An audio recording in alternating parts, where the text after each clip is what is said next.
ये कहानी है एक लंबे सफ़र की। जो सफ़र शुरू होता है सुल्तानपुर से, ख़त्म होता है दिल्ली में जाकर के। तो ये एक ऐसा सफ़र है जो ट्रेन के साथ शुरू हुआ और उसमें हम और एक और लड़की साथ में सफ़र को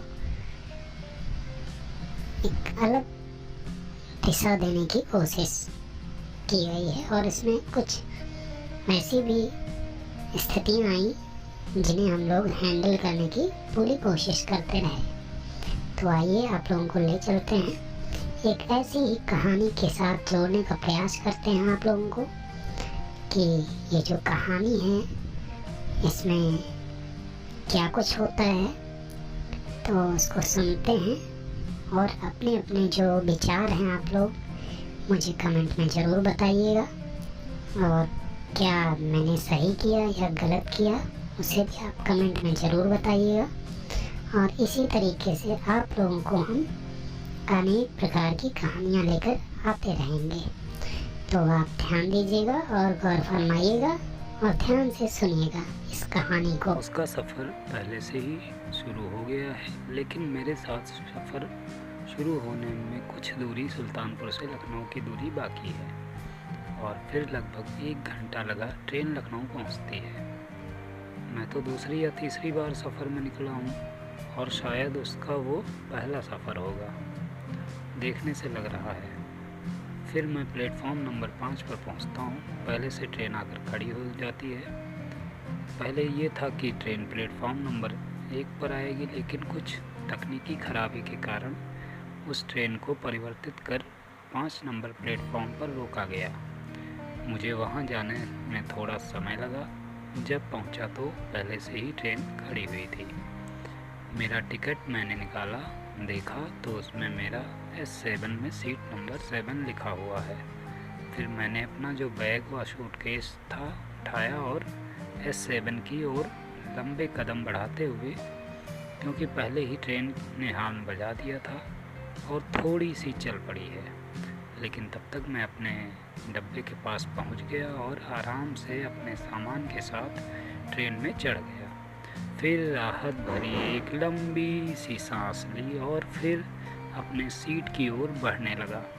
जब सामने देखा तो मानो मेरी थकान एक पल के लिए गायब हो गई थी और मैं गुमसुम सा खड़ा होकर एकटक निहारता रहा कि मेरे सीट पर कोई लड़की बैठी हुई है और उसकी सीट पर एक अनजान व्यक्ति उसे घूरे जा रहा था और वो अपनी आंखें बंद करके आराम से बैठी हुई थी। मानो उसे अंदर से एक डर घबराहट सी हो रही थी कि काश जिसकी सीट पर मैं बैठी हुई हूँ वो सीट वाला या वाली आ जाए तो ये मेरे सामने जो अजनबी बैठा हुआ है वो चला जाता है यहाँ से किसी और डब्बे में। लेकिन एक बात का और डर लग रहा है कि कहीं मेरे सीट पर ये बोल के ना बैठा रहे कि बस थोड़ी ही दूर मुझे जाना है, अभी चला जाऊंगा मैम।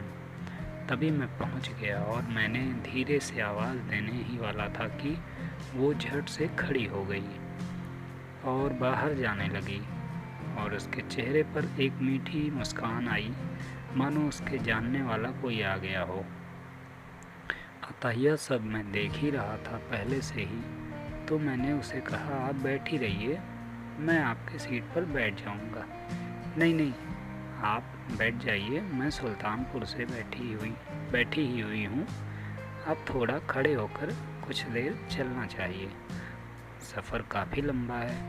मैंने भी ये कहते हुए कि ठीक है, जैसा आप उचित समझें, मैं बैठ जाता हूँ, आपको जो सही लगे करिए। फिर मैं भी बैठकर अपनी एक कहानी की किताब निकाली और पढ़ने लगा।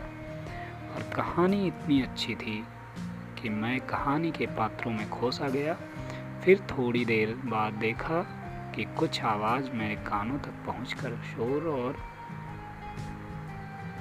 घमासान कर रही है। जब देखा तो वो लड़की अपनी सीट नंबर 8 पर बैठी हुई थी और उसके बगल में और उसके बगल वो जो अजनबी भी बैठने के लिए कह रहा था कि थोड़ी ही दूर उतर जाना है मुझे, लेकिन लड़की की आंखें कुछ और कह रही थी कि ये मुसीबत मेरे ही सीट पर क्यों पहुंची और यहाँ किसी को किसी से मतलब भी नहीं है। लेकिन मैं था नवाबों के शहर लखनऊ से, मुझसे देखा ना गया। और उसको कड़े शब्दों में कि आपकी सीट कौन सी है, ज़रा दिखाइए मुझे और आप अपने सीट पर जाकर बैठिए, अन्यथा आपको मैं अभी टीटी से बोल कर बाहर करवा दूँगा। यहाँ से उस अजनबी ने यह सुनते हुए एक ही बार में मुझको सॉरी बोलते हुए उस डब्बे से बाहर निकल गया।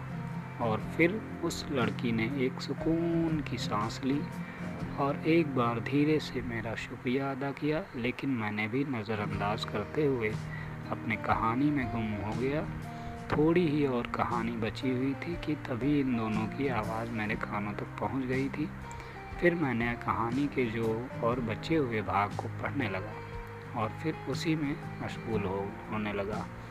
जब मेरी कहानी ख़त्म होने को आई कि सामने वाले डब्बे में टीटी आया और बोला कि आप लोग भी अपने अपने टिकट निकाल कर रख लीजिए, अभी आकर देखते हैं। तभी मैंने अपना मोबाइल उठाया और उसमें मैंने डाउनलोड किया हुआ था वही ओपन करके फ़ोन को ऊपर की पॉकेट में रख लिया। और सामने वाली लड़की ने एक बड़ी सी A4 साइज़ की फ़ोटोकॉपी निकाली और टीटी को देकर कंफर्म है ना सर पूछा, मानो पहले ही उसकी वेट तक। जो कहानी आपने सुनी, इस कहानी के अगले भाग को सुनने के लिए आप बने रहिए मेरे चैनल पे। और चैनल को अगर सब्सक्राइब नहीं किया है तो सब्सक्राइब कर लीजिए और साथ में बेल आइकन भी दबा लीजिए ताकि आपको नोटिफिकेशन मिलती रहे अगली कहानी के लिए। इस कहानी के अगले पार्ट के लिए आपको इंतज़ार करना होगा और अगले एपिसोड के साथ मिलते हैं इसी कहानी के अगले भाग में। तो आप लोग खुश रहिए, मस्त रहिए, हंसते रहिए, मुस्कुराते रहिए और घरों में रहिए और सुनते रहिए। आदाब अर्ज़ है कि प्रेजेंट्स से उनको मार्गदर्शित भी करेंगी और नई नई सीख भी लेकर के आएंगी कहानियों के द्वारा। तो आप लोग सुनना ना भूलें नई कहानियाँ मेरे साथ।